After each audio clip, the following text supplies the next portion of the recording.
वजह से शीतल और अभिमन्यु परेशान रहते थे, लेकिन उन दोनों से ज्यादा परेशान थी शीतल की सास यानी अभिमन्यु की माँ जानकी देवी। जानकी देवी चाहती थी कि जल्दी से जल्दी उनकी गोद में पोता या पोती आ जाए और इसलिए वो अपनी बहू शीतल को लेकर एक दिन हॉस्पिटल पहुंची। डॉक्टर मैडम, जरा ठीक से चेक करके बताइए ना, कई बड़े बड़े डॉक्टर को दिखाया है लेकिन मेरी बहू माँ ही नहीं बन पाती। मैंने शीतल को बहुत अच्छे से चेकअप किया है। देखिए, बात यह है कि शीतल के अंदर माँ बनने की कैपेसिटी नहीं है। ये आप क्या कह रही हैं डॉक्टर साहब? कोई तो इलाज होगा ना, कोई दवाई दे दीजिए। देखिए, कुछ प्रॉब्लम ऐसी होती है जिनका कोई ट्रीटमेंट नहीं होता। आई एम सॉरी टू से, लेकिन शीतल कभी माँ नहीं बन सकती क्योंकि उसके यूट्रस में अंदर से ही कुछ प्रॉब्लम है। घर आने के बाद क्या हुआ माँ? कहाँ लेकर गई थी आप शीतल को? अरे कहाँ लेकर जाती? डॉक्टर मैडम के पास ले गई थी, लेकिन मेरी बेबी तो कभी माँ बन ही नहीं सकती। मम्मी जी, इसमें मेरी क्या गलती? अगर अंदर से कोई प्रॉब्लम है तो उसमें मैं भी कुछ नहीं कर सकती। जानती हो, ये बात डॉक्टर के मुंह से सुन चुकी हूँ। अब दोबारा मेरे सामने इस बात का गाना मत गा। परेशान होने की जरूरत नहीं है, सोचते ना कुछ। अरे क्या सोचेगा तू? जब डॉक्टर कह चुका है कि तेरी बीवी माँ नहीं बन सकती, तो पता क्या सोचेगा तू? कहाँ से लाएगा बच्चा? माँ, ये तो मैं भी नहीं जानती। अभिमन्यु, क्यों ना हम अनाथ आश्रम से एक बच्चा गोद लिया है? क्या फर्क पड़ता है बच्चा हमारा हो या गोद लिया हुआ? आई बड़ी बातें बनाने वाली। क्या फर्क पड़ता है? अरे क्यों फर्क नहीं पड़ता? मुझे इस वंश को आगे बढ़ाने के लिए मेरे बेटे का खून चाहिए, किसी दूसरे का नहीं। लेकिन माँ, आप जानती हैं कि ये अब पॉसिबल नहीं है। मैं कुछ नहीं जानती। मैं किसी पराये की औलाद को इस घर में अपना पोता या पोती बन के बढ़ता हुआ नहीं देख सकती। मेरा वंश मेरे बेटे के खून से ही आगे बढ़ेगा। लेकिन मम्मी जी, ऐसा कैसे हो पाएगा? आप अच्छी तरह जानती है ना, मेरा और अभिमन्यु का बच्चा नहीं हो सकता। मैं अपने बेटे की दूसरी शादी करवाऊंगी और अपनी दूसरी बीवी से ये मुझे बच्चा पैदा करके देगा। ये आप क्या कह रही हैं माँ? मैं किसी और से शादी नहीं करने वाला। मेरे रहते हुए आप अभिमन्यु की शादी किसी और से करवाएंगी? मम्मी जी, आप ऐसा कैसे कर सकती हैं? तो बस देखती जा बहू, मैं ऐसा कैसे कर सकती हूँ। अभिमन्यु, मैंने तेरे लिए लड़की ढूंढ ली है। माँ, मैं आपको कितनी बार समझाऊं? मुझे किसी से शादी नहीं करनी है। पहले मेरी बात सुन। ये जो चमेली है ना, हमारे घर में काम करने आती है, वो तुझसे शादी करने के लिए तैयार है। मम्मी जी, आप अभिमन्यु की शादी एक नौकरानी के साथ करवाएंगी? वो इसलिए क्योंकि चमेली दिखने में बहुत खूबसूरत है, बच्चा भी सुंदर भी होगा। मम्मी जी, लेकिन एक बच्चे के लिए अपने बेटे की शादी नौकरानी के साथ करवाना क्या ये सही है? अगर अपनी बहू ने शादी नहीं की ना, तो मैं अपनी जान दे दूंगी। अब देखो, अगर तुम्हें अपनी माँ की जान प्यारी है तो तुम्हें इस नौकरानी के साथ शादी करनी ही होगी। इस तरह जानकी देवी अपने बेटे अभिमन्यु की शादी नौकरानी चमेली के साथ करवा लेती है। कुछ दिनों के बाद नौकरानी से मालकिन बन के तो बस आ गया। अब तो मैं इस घर की मालकिन हूँ।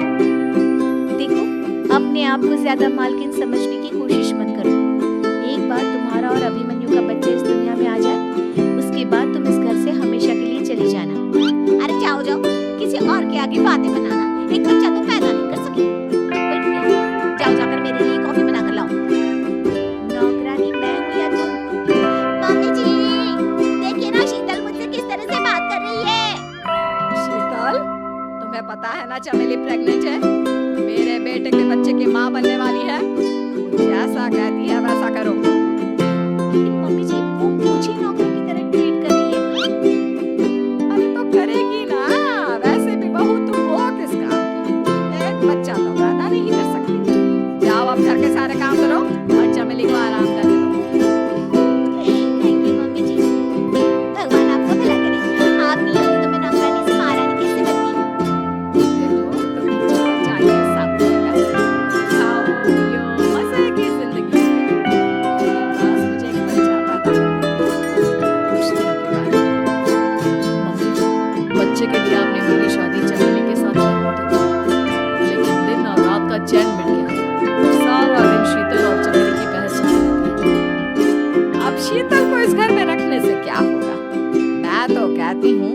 घर से निकाल दो, है भी किस काम की। मैं ऐसा नहीं कर सकता माँ, वो मेरी पत्नी है, उससे बहुत प्यार करता हूँ मैं। तुम्हारी पत्नी चमेली है, चमेली, उससे प्यार करो। अरे तुम्हारे बच्चे को जन्म देने वाली है वो। अभिमन्यु, मैं खुद ही इस घर से चली जाती हूँ। वैसे भी अपने ही घर में नौकरों की तरह रहकर परेशान हो चुकी हूँ। घर की नौकरानी मेरे ऊपर हुक्म चलाती है, वो तुम्हारी पत्नी बन चुकी है। अब मेरा इस घर में क्या काम? अभिमन्यु के बार बार रोकने पर भी शीतल उस घर से चली जाती है।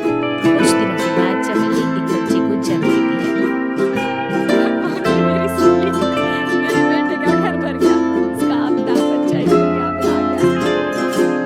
मम्मी जी, बच्चे को हाथ लगाने से पहले मेरी एक शर्त तो सुन लो। क्या चाहती हो चमेली? आपकी मम्मी को बहुत शौक था ना अपने पोते को खिलाने का। अब देखो, इस दुनिया में हर चीज की कोई ना कोई कीमत तो होती है। तुम अपनी आधी प्रॉपर्टी मेरे नाम कर दो, बच्चा तुम्हारे नाम। अरे लेकिन मैंने अपने बेटे से तुम्हारी शादी करवाई है, अब ये सौदेबाजी कहाँ से आ गई? जो औरत अपनी बहू को घर से निकाल कर एक नौकरानी के साथ अपने बेटे की शादी करवा दे, तो सौदेबाजी कर ही सकती है ना। उसका कैसे भरोसा कर सकते हैं? मुझे बस आप लोगों की प्रॉपर्टी चाहिए, उसके बाद ही बच्चे को आप हाथ लगा सकती हैं। आप गलत कर रही हैं। देखिए, उसका नतीजा आपके सामने है। जब शीतल को पता चलता है कि अभिमन्यु और चमेली का बच्चा दुनिया में आ गया है, वो अपने घर पहुंचती है।